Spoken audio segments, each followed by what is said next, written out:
పూర్వకాలంలో వృత్తులను బట్టి మనుషులందరినీ ఇలా 4 కులాలుగా విభజించారు. ఇందులో కండబలం ఉన్న రెండోవాడు, బుద్ధి బలం ఉన్న మొదటివాణ్ణి, ఆర్థిక బలం ఉన్న మూడోవాణ్ణి ఆశ్రయించి తను రాజయ్యాడు. తనకు సహాయపడినందుకు కృతజ్ఞతగా వీళ్లలో కొంతమంది మేధావులకు మంత్రి పదవులిచ్చాడు. అలా మంత్రి పదవి పొందిన మేధావి రాజు పరిపాలన సురక్షితంగా ఉండటం కోసం తమ 3 కంటే సంఖ్యాబలంలో ఎక్కువగా ఉన్న ఈ శ్రామిక కులాన్ని 100 ముక్కలుగా విడగొట్టాడు. ఎలా విడగొట్టాడు? వ్యవసాయం చేసేవాడిని నీదో కులం అన్నాడు. చెప్పులు కుట్టేవాడికో కులం పేరు పెట్టాడు. కుండలు చేసేవాడికో కులం, బట్టలు ఉతికేవాడికో కులం, ఇలా 100 ముక్కలుగా విడగొట్టాడు. అందులో కొందరిని అంటరాని వాళ్ళన్నాడు. అలా కుల పట్టింపులతో, వర్గ ద్వేషాలతో ఈ శ్రామిక కులం నిత్యం కొట్టుకు చస్తుంటే రాజు హాయిగా పరిపాలన సాగించాడు. రాజుల రోజులు గడిచిపోయాయి.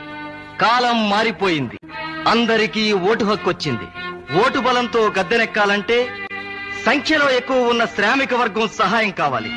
అందుకనే శ్రామికులందరికీ సమాన హక్కులు కల్పిస్తాం, నీచమైన కుల వ్యవస్థను రద్దు చేస్తాం, అంటరానితనాన్ని రూపుమాపుతాం అని వాగ్దానాలు చేసి ఓట్లు సంపాదించి గద్దెనెక్కారు.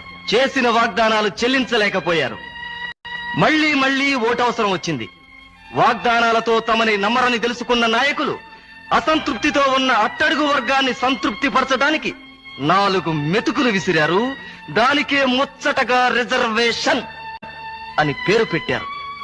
ఇది రిజర్వేషన్ల రాజకీయం.